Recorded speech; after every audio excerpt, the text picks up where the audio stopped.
ಎರಡನೇ ಮದುವೆಯಾಗಲು ಮುಂದಾಗಿದ್ದಂತಹ ಗಂಡನಿಗೆ ಮೊದಲ ಪತ್ನಿ ಸರಿಯಾಗಿ ಗ್ರಹಚಾರ ಬೆಳೆಸಿರುವಂತಹ ಘಟನೆ ಉತ್ತರ ಪ್ರದೇಶದ ಬಸ್ತಿಯಲ್ಲಿ ನಡೆದಿದೆ. ಗಂಡನ ಎರಡನೇ ಮದುವೆಗೆ ಮೊದಲ ಪತ್ನಿ ಪೊಲೀಸ್ ಜೊತೆಗೆ ಮಂಟಪಕ್ಕೆ ಎಂಟ್ರಿ ನೀಡಿದ್ದಾಳೆ. ಇದೀಗ ಈ ಒಂದು ವಿಡಿಯೋ ಸಾಮಾಜಿಕ ಜಾಲತಾಣದಲ್ಲಿ ಸಿಕ್ಕಾಪಟ್ಟೆ ವೈರಲ್ ಆಗ್ತಾ ಇದೆ.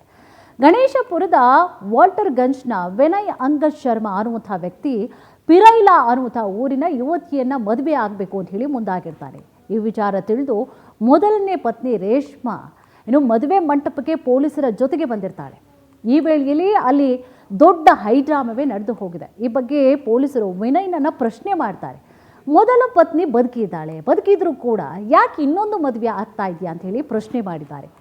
ಆದರೆ ವಿನಯ್ ನನಗೆ ಈಕೆ ಯಾರು ಅಂತಲೇ ಗೊತ್ತಿಲ್ಲ, ನಾನು ಇವಳನ್ನ ಮೊದಲು ಎಲ್ಲೂ ಕೂಡ ನೋಡಿಲ್ಲ, ನನಗೆ ಮದುವೆಯೇ ಆಗಿಲ್ಲ ಅಂತ ಹೇಳಿ ಹೇಳ್ತಾನೆ. ಇದಕ್ಕೆ ಮೊದಲ ಪತ್ನಿ ಮದುವೆಯ ಫೋಟೋವನ್ನು ತೋರಿಸಿ ಸರಿಯಾಗಿ ಜಾಡಿಸಿದ್ದಾಳೆ.